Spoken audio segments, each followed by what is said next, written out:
Magandang araw mga katokers, mga katokis, mga katoshis. Welcome lang po sa ating panibagong vlog dito sa Toki Toshi Sports. Alright, bigyan lang po natin ang daan itong announcement ng Philippine Basketball Association, ng PBA, regarding dito sa kanilang All-Star Game 2025. Okay?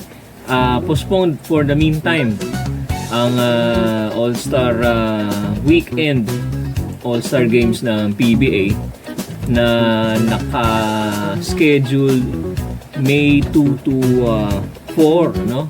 May 2 to 4 po yan sa Davao del Norte. Alright?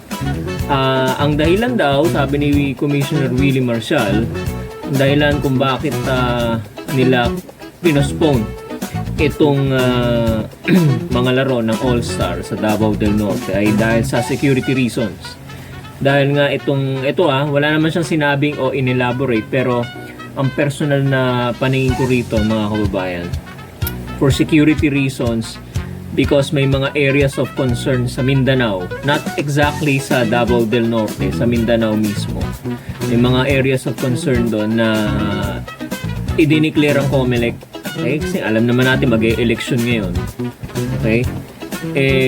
Hindi maiwasan na mangamba itong si Com Willie para sa sa safety ng officials tsaka ng mga players, no? Kaya baka madamay sila sa kung anumang gulo or anuman ang atrocity na maaaring mangyari. So minabuti na lang ni ni Commissioner Willie Marcial na i-postpone na yung All-Star Game sa Davao del Norte. Now, meron silang alternative na kausap ngayon sa probinsya sa Visayas, no? In 2 weeks wino-work out nila yan, pero kapag after 2 weeks, itong 2 weeks of talks, wala pa rin ma-finalize, ika-cancel na lang yung All-Star Games for this year, no? Pero kung matuloy at magkaroon ng progress, matuloy ang itong Visayas province sa kausap ni Commissioner Willie Marcial o ng PBA ay after elections na, after May 12 na. Okay? Para safe ang lahat, malinis ang lahat. Okay? So kahit nasa Visayas gagawin, kasi matindi ang preparations ng election ngayon, kahit local government busy. So sasabay ka pa, aalalahanin ka pa ng local government. So minabuti na lang din nila i-schedule after ng elections para wala nang intindihin masyado yung LGU na province na pagdadausan ng All-Star, no? Kung sakaling matuloy sa Visayas, isang probinsya sa Visayas, hindi pa nire-reveal kung ano, no? Pero so far postponed, no? Or pwede siguro sabihin na natin canceled, no? Kasi iba yung postpone sa canceled, no?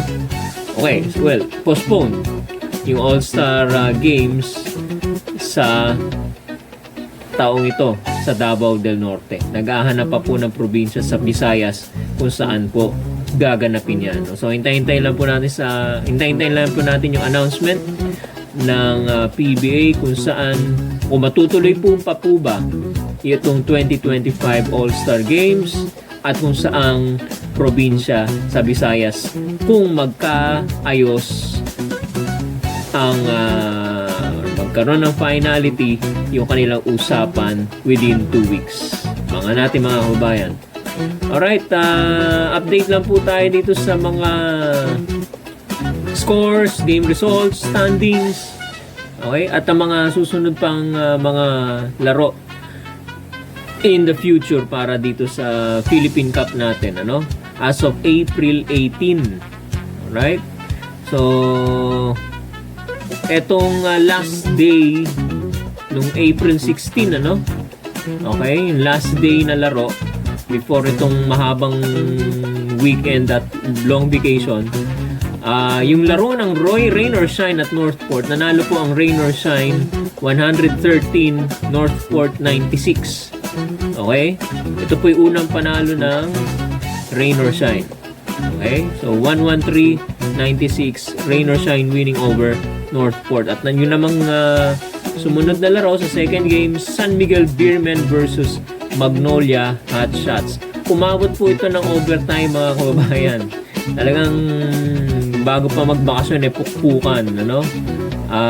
Lamang nung una sa first quarter, umabot pa ng 14 ang lamang ng San Miguel, hinabol ng Magnolia during the end game. Medyo lumabas na naman yung complacency ng San Miguel during the end game. Sakit na nila yan Hindi ko alam paano nila masusolusyonan yan, no? Yung complacency and how will they maintain the lead hanggang sa dulo, no? Although nananalo naman sila sa ibang pagkakataon, pero lumalabas yan from time to time yung kanilang complacency, at eventually sa dulo hahabulin sila at lalamunin sila nung kanilang kalaban at mananalo yung kalaban. Okay? Pero in fairness, the game was very very good, exciting game. Okay? Nanalo po ang Magnolia doon in overtime, 98-95. 3 points lang ang diferensya sa score. Again, Magnolia Hotshots won over the San Miguel Beermen 98-95 in overtime. Alright? At dahil dyan, ito na po ang team standing sa atin, mga kababayan. 3-0 na po. Wala pa rin pong talo ang Magnolia. 3-0. Alright?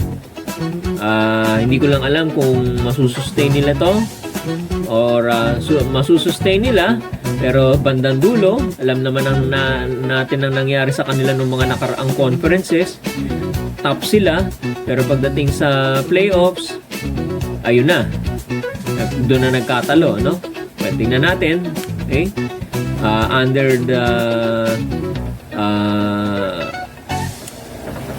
Under the coaching of Chito Victolero. Alright? Sige. Magnolia 3-0. San Miguel 2-1. Okay, may isang talo na sila. Northport 1-1. NLEX 1-1. Rain or Shine 1-1. Converge 2-2. Meralco 2-2. Okay? Ang Phoenix at ang Terra Firma may 1-2 record. At ang Blackwater wala pa ring panalo. Mayroon na silang 2 talo. 0-2. Okay? Ang Barangay Ginebra at saka TNT hindi pa naglalaro, mga kababayan.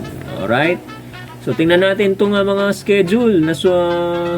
Ang balik na po ng PBA, April 23. Wala pong laro ng, ng linggo. Okay? Ang balik na po nila April 23, Wednesday po yan. Sa Smart Araneta Coliseum, ang mga laro po sa April 23, NLEX Road Warriors versus first game ng TNT, hindi na pala TNT, Tropang Giga ito. Tropang 5G TNT. Yan ang bagong pangalan nila. NLEX Road Warriors, Tropang 5G TNT. Terra Firma, second game, Terra Firma versus Barangay Ginebra. Unang laro din po ng Barangay Ginebra. April 25, Smart Araneta Coliseum pa rin po. Okay, Northport Batang Pier versus Blackwater Bossing. Okay? At sa second game po natin, pataasan ng Amats. San Miguel Beermen versus Barangay Ginebra. April 25 po yan sa Smart Araneta Coliseum. Ito namang April 26, Sabado po yan. Provincial game po yan sa Zamboanga. Magnolia Hotshots at Phoenix Fuel Masters. Dahil dyan, taga dyan po si Tinubuang Lupa po yan ni Mark Baroca at saka ni RR Garcia. Okay? Yan. So Magnolia versus Phoenix, April 26, Zamboanga. Alright? Medyo may ako rito, may disconnect ako rito. Pwede yung provincial sa Zamboanga, provincial game. Pero yung All-Star kinancel sa Davao del Norte. No? Mindanao pareho yan, Well, itutuloy pa rin nila to. Sige. Yan ang nakaschedule. So, tingnan natin. Okay? Pero yan ang nakaschedule, mga kababayan. Okay? Magnolia Phoenix, April 26. April 27, linggo, balik dito sa Maynila. Actually, hindi sa Maynila, sa Antipolo. Inaris Gym, Rain or Shine versus Meralco. Number 1, first game. At ang Converge versus Tropang 5G TNT.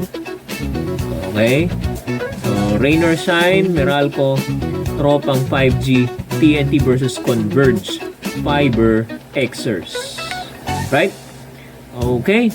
So, patuloy po ninyong tutukan ng ating mga announcements, mga anunsyo, mga schedules, lahat ng updates tungkol sa PBA. Dito nyo na po tutukan, mga kababayan. Dito sa Talking Toshi Sports, huwag niyo pong kalimutan na mag-subscribe sa ating YouTube channel. I-like nyo na rin po ang ating Facebook page, Talking Toshi TV. Subscribe sa ating YouTube channel, Talking Toshi Sports. Hit the subscribe button dyan lang po sa baba, sa comment section. Okay, or sa ibaba ng video na to. Okay? So, maraming salamat po muli. Hanggang sa muli po, mga kababayan, sa susunod po nating video vlog. Maraming salamat po at magandang araw sa inyo lahat.